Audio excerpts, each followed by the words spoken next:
Before we begin, thank you very much to my crippling plastic addiction for joining the Patreon campaign. Yes, I owe my plastic addiction a lot. Thank you for contributing back to my life.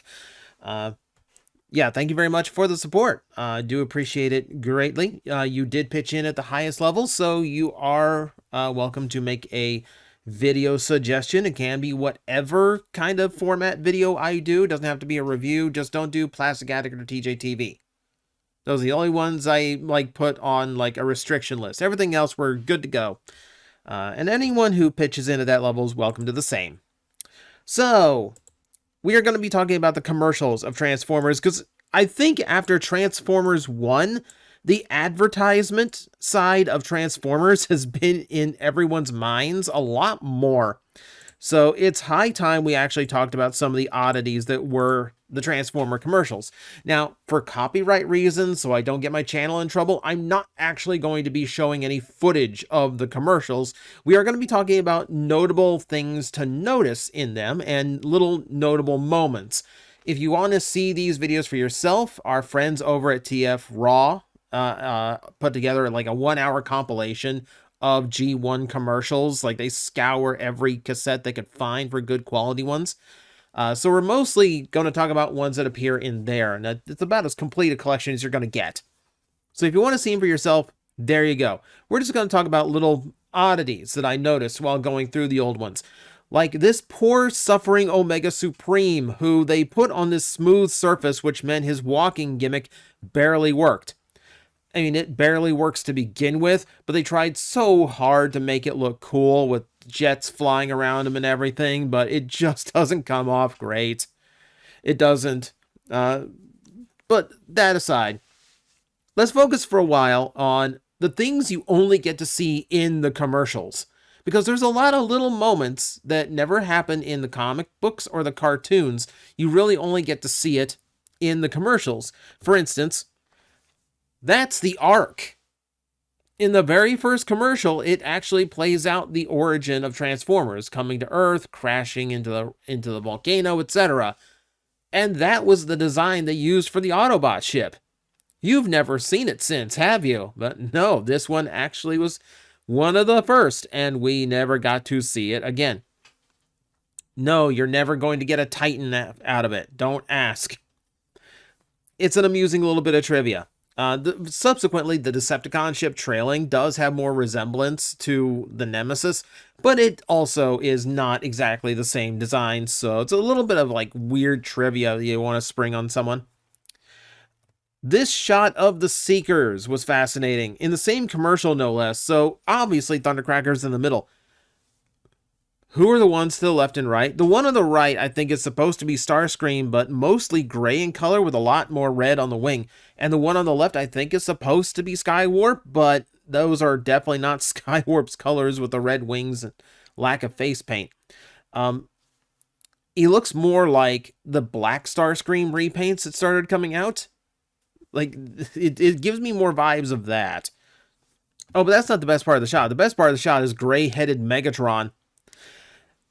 That smooth head, there's something about the round shape to that helmet and the way he's holding the fusion cannon like a bazooka that really takes all of the menace out of Megatron, doesn't it? It just really does not strike leader of the villains. It feels more frontline guy I gave a one-shot weapon to just so they could do a lot of damage and then get mowed down. That's what it feels like. And there's a few shots of this. There's even one commercial where they show Megatron from the original G1 intro, where he's his proper design, and then cut straight to toy whatever Megatron this is with a gray head. Weird. The commercials are one of the only places you can actually see Shockwave on Earth. Because, of course, they're not going to jump a commercial all the way to Cybertron just to show him off and tell you, hey, he has a toy. The only other time is in an animation error from the 86 movie, where he's flying down to Autobot City, but then never appears again for the rest of the fight, so whether or not he's actually there or not, subject to debate. Wait for Hasbro to put out a Studio Series 86 based solely on the fact that he flew in and was on screen for literally less than a second. The commercials are also the only time you actually get to see Menasor with the cars on the front of his legs rather than the back. When they first did the model sheet, that's the arrangement they had, which likely meant the animators got a photo of what the toys looked like in that arrangement. And then later on, they decided the toy looked better with the legs the other way around. So, weird things like that happen. The commercials have to get out fast, so they get whatever's done first, regardless of how close it is to finished. It's also the only time to see Jetfire the way that he's supposed to look.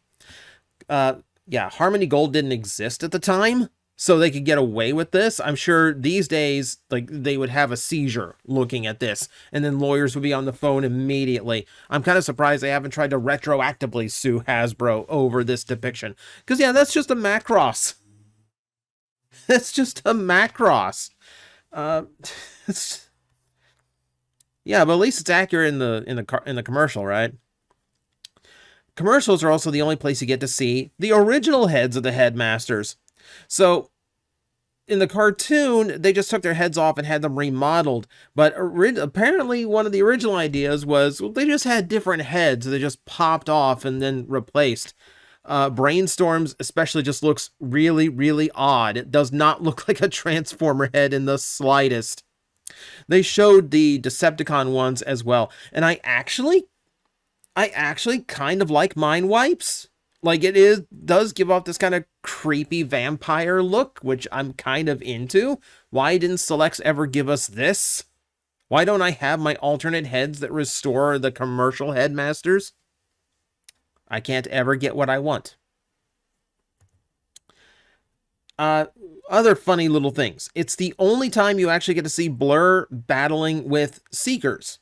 Because this is season 3. Both of these characters are dead when Blur is around. It's also a rare time to see Blur battling on Earth. These commercials for year 3 stuff, great place to see characters battling on Earth who you normally do not see on Earth. It's actually a little bit fun. It feels like season 3 cast being interjected into the Earth side of the war. If Cyclonus and Scourge didn't show up in this commercial, it would feel like something that takes place in between the 86 movie and the end of season 2, which would have been fun. One just for me. It's the only place you see the Technobots battling Scorponok. This makes me smile because, yeah, Scorponok, one of my favorite G1 designs. Still waiting for that Voyager class toy that's like nice enough to like just keep on a desk without like being gigantic. Please, thank you. But of course, my favorite combiner, the aerial bot or the Technobots. Yeah, it's just kind of cool to see them throw down a little bit. That feels like it was drawn just for me, except I was I was too young to know what a Technobot was. For a lot of us, it's the only time you ever got to see a lot of the post-season 3 or even season 4 cast in animated form. The Monster Bots, for instance. Oh, and this is like where the budgets get really interesting with the animation. The year 3 stuff didn't look all that well animated, honestly, but once we get into like Monster Bots and Power Masters, the detail work and the reflections, like the shading on the models, starts to get really, really good for some reason. Like, I guess without a cartoon, Hasbro just had all the money in the world to just throw at really good looking commercials. So kind of cool. Kind of cool. We say the same thing about Flywheels. Probably the only time a Duocon ever looked cool, by the way. The animation budget started losing it once we got around to Pretenders. This was ironically, I think, where they needed the animation budget the most to convey that these were like a cool concept, and it just didn't happen. But, it's funny to look at now. They do look... How many years has Transformers used a grid as a background? Can you ever remember just a flat gray grid? Man, it's so disappointing. How about an armor up sequence for Power Master Optimus Prime. He doesn't just transform into the body and slide in the way he does as a toy, the way he does in Master Force. No, no, no, no, no. Full armor up sequence, you know, like you see like his super mode legs forming like boots around his normal leg. You see the big panels, like the big extra parts on the side of his helmet being attached on, you know. They kind of go all out, you know. It feels very like, feels more Super Sentai than it does Transformers, honestly. It's kind of a blink and you'll miss it thing. Like it goes by so quick that unless you're frame by framing it or paying attention like some people have to, yeah, you could miss it. But it's kind of a cool thing. Almost makes me wonder if Power Master had like some original idea where like his combination would have been a little bit more involved, or maybe just the animators got to play with it that much. Here's a fun one. Who knows these guys? Do you know who these two jobbers are? Do you? If you don't, then not real surprise. This actually appeared for the Tycho Transformers electric train set. The one where like all three sections of the train had its own weird transformation. But it still basically was just, you know, an electric train toy. Yeah, so they got a full animated commercial, and every robot in it is someone completely new. They are super generic, and the one on the right kind of looks like he could be retooled from Gnaw. This is, again, like one of the rare times where I kind of miss FunPub, because you know they would do that. We have multiple Sharkticon molds now. They would absolutely retool one into him. Once we got to the Micromaster era, they ran out of villains to actually menace the robots in this one. So they just kind of recolored and redesigned Scorponok. They took away his claw hands. They swapped a few colors here and there. They took away the green completely. And it's not enough that they had this Scorponok menacing the Micromasters. They also had this one menacing the Micromasters. I don't know why a white and blue Scorponok existed in the commercial. As far as we know, it was never intended to be repainted into these colors. It doesn't appear to be a prototype. You know, it's a very odd choice. It's like someone at Hasbro just like say like, okay, we need some kind of villain for the commercials. Okay, just throw random paint onto Scorponok.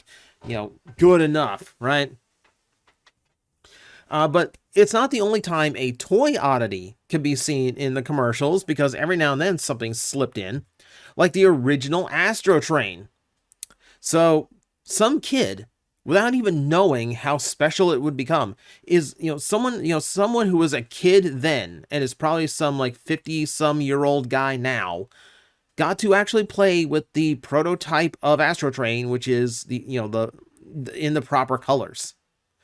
I don't even think that, I think that might be the only time that one was actually available in U.S. soils, that prototype in that color. It's not the early prototype, because like the earliest Astro Trains also had a telescoping arm. So his arms weren't this like dinky T-Rex proportion in robot mode like the final version ended up being. But it's not that one, because those are still the stumpy arms. Still fun that, they actually did prototype it in the proper color and then changed it for some reason. That is going to bring us into the kids, because the kids ended up being some of the most memorable things in any of these commercials. The one that always stood out to me is this kid and his gigantic barn door teeth. And way too intense trying to say robots in disguise to the camera, by the way. Oh, but if this one wasn't weird enough, this next begins the slow they're slowly turning into a robot. Sorry about that. I was going for I couldn't parse roboticize as like never mind. I'm losing track. It starts with the glowing eyes, and this is already creepy enough, right? But at the time, I think this is all they could figure out how to do. But by 1986, they figured out how to make a paper model of the character form over the child in this super weird and kind of creepy way. But to take it even further, next year, they managed to get a full animation of the kid turning into a full-size robot. The kid front flipped and then like morphed into Ultra Magnus. You can still see his face in here. No, this wasn't AI generated. I know it looks that way. Trust me, it is not. It's just very weirdly rotoscoped into place. As was this Headmaster commercial. I assume this is rotoscoping. I have no idea what they're going for. This actually might be model miniature now that I look at it again. But again, how AI does that look? How AI generated does that look? I think eventually they realize this stuff doesn't really look good, and it's just cheaper to do like the fold over the kid's head, because eventually they started going back to that. But through all of this, none of these children on a creepy level compare to the kid hawking Micromasters. Those soulless pale eyes, that insincere smile, the way he's clutching his hands up to his neck. This is the face of someone who has you tied up and is about to do something horrible to you. Oh, doesn't get worse than that. If we want worse visuals, we can go to early CGI, because Transformers adopted it very early for their commercials. Now, to be fair, they kept it pretty simple at first. Originally, just faction logos clashing. You know, and that's innocent enough. That doesn't look too bad, honestly. Then they got to the Action Master commercial with the fist bursting through the wall like the Kool-Aid Man. This felt like a little bit of a try hard. This felt like they were trying a little bit too hard to be cool. The one that stood out was one that I had totally forgotten about. During the Pretender run, this guy showed up. The Transformer version of the Silver Surfer, apparently. The coloring kind of makes me think Bomb Burst, but it's not. Like, that's not the right shape. That's not the right design at all for Bomb Burst. The face isn't even the right color. And none of them surf. None of the Pretenders, to my knowledge, actually surf. So this has left me completely in the dark. It's just a super random robot they threw in for no reason. And then there's just little oddities. Little oddball things that amused me in these commercials. Like remembering that most of these commercials were actually for the Transformers comic book. Because there was a weird law that came into effect just before Transformers went to air that said, you cannot advertise a cartoon's toy line during said cartoon. They thought that was a little bit too manipulative, a little bit too much for kids. So, yeah, it's a weird rule. I can kind of understand it, but it's a weird rule. So instead of advertising the toy lines, they advertised the comic books. And it was just like the smallest little mention at the end. You know, it's like 28 seconds of brand new Transformers animation, and then 2 seconds of, by the way, it's a Marvel comic book, bye. This is only surpassed by all of the commercials being redone to be about Transformers the movie. And all the times that they were like cross-promoted, every time there was this like mostly toy commercial and then movie commercial, it's just a little snippet at the end, and it always focuses on those first 20 minutes. That's the Battle of Autobot City and the final battle between Optimus and Megatron, with the tagline, "Does Prime die?" They were literally advertising this movie during the toy commercials based on Prime's death. So if you cried during the movie theater as a kid, I'm sorry, they warned you. They did. I noticed several shots like this in the early commercials that had me fascinated because they really don't look like they fit in. The mountains are drawn differently. The coloration is different. And I double checked. These are shots that are lifted straight up from Takara's commercials for Transformers. I neglected to leave those out because they are so different. They don't have nearly as many funny oddities. It's only funny here because Hasbro America threw it in just for the sake of it. There was also that weird commercial campaign they were doing to kind of show you, like, basically to let you know, basically let kids know, there's a lot of toys out there who are trying to be Transformers, but only we are Transformers. So it's a shot on GoBots, certainly, but it's also a shot on a lot of the quick cash-in toy lines that started popping up, especially like 1985, like right after the first year of Transformers. A lot of stuff started dropping to kind of capitalize on the shape-changing robot thing. So this was kind of their response to that. You know, there's a lot of transforming stuff, but only we are Transformers, because only we have this little sticker. Weird. Necessary, though. Something I noticed in a lot of these is Autobot toy fighting Decepticon toy, and the Autobot toy always won. Except for Trypticon. Because they had to upsell the more expensive toy, Trypticon beats Defensor. There's a lot of fights that don't have a winner shown, but there's usually like the last shot is the Decepticon falling and the Autobot standing tall. This is the only time that I saw in any of these commercials where the bad guy won, because he's more expensive. We have to make him look cool. There was also this weird period where, like, in year 4, they tried to be much more dramatic with the commercials.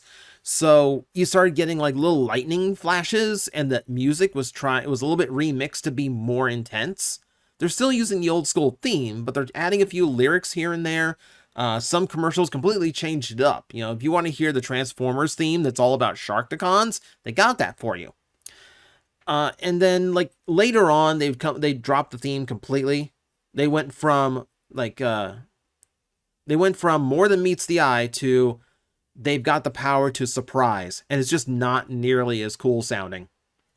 But yeah, this is what there's a weird period where they're just like, no, more epic. Obviously, the commercials are the last time you actually got to hear Frank Welker and Peter Cullen voicing Optimus and Megatron in their original animated forms. Much more for Optimus Prime and Peter Cullen, though, because he lasted all the way through to the Action Master commercials, and then he wouldn't voice Prime again until 2007. Pretty long gap for a career. But at the time, this was like the last time we ever got to hear him voicing Optimus, which was, weird to look back on. What's weirder is that for year 3, even though the cartoon and the toy lines were ready to be done with Optimus and Megatron, the commercials weren't. Because Optimus and Megatron provided voiceover for a lot of year 3 commercials talking about all the new toys. Or new characters, rather. Which also includes Megatron talking about Galvatron as if he is a completely new character. Which is a little bit trippy to listen to. And lastly, I could not go over this whole recap, this very long recap of weird things in these commercials without mentioning the birthday party. So, some Transformers had a little prize thing inside, and if you got lucky, you could have a whole Transformer-themed party with what they called real-life-size Transformers. They ain't life-size. Jazz, are you the size of a Porsche? No, you are not. I think a while back, someone actually came across these original costumes in the storage locker, like, mostly intact.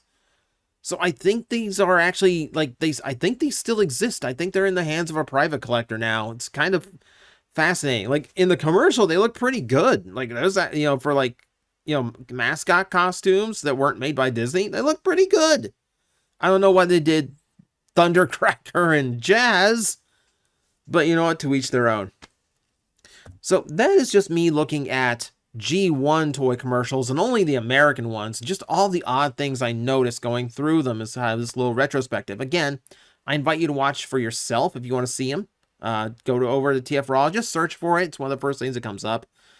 And you know what? If you like this little weird slice of Transformers history, we can do the 90s commercials. I know everyone wants to hear the Bruticus rap. That's later, though. For now, thank you everyone for watching. I will see you next time.